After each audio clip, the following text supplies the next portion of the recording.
métier qui est très diversifié, c'est-à-dire on va chez les gens.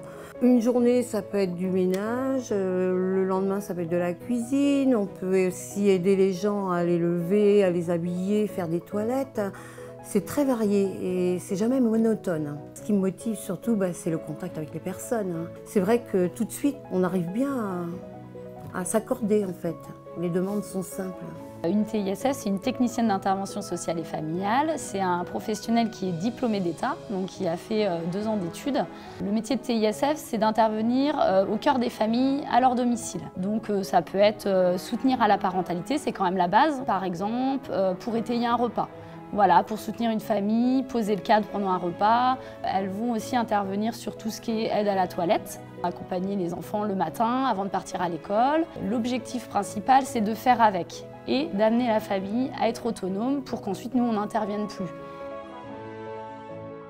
Notre métier d'infirmière à domicile, c'est d'abord beaucoup de passion, beaucoup d'amour pour les patients et surtout aller chez eux.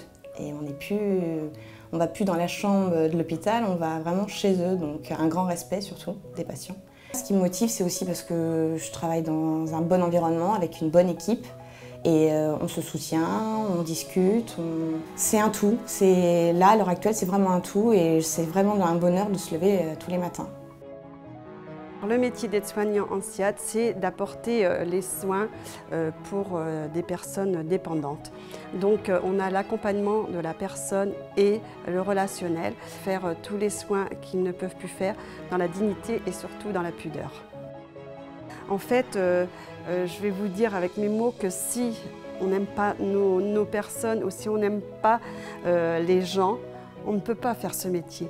Ce métier, il est fait parce qu'on le fait avec notre cœur. On a besoin aussi d'avoir ce petit sourire ou de cette plaisanterie pendant le soin et aussi le bien-être, parce que bon, il faut savoir aussi qu'il faut qu'ils aient un bien-être, qu'ils soient bien et qu'ils soient bien pour toute la journée.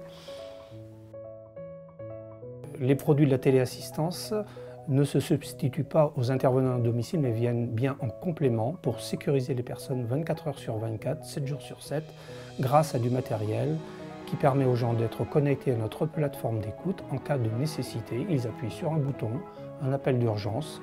Nous prévenons soit les voisins, soit les enfants s'ils habitent à proximité. Et si les relais ne peuvent pas répondre, on appellera les secours. Mais on est bien là pour secourir les gens et les sécuriser à longueur de temps, à leur domicile ou à l'extérieur, grâce à la téléassistance mobile notamment.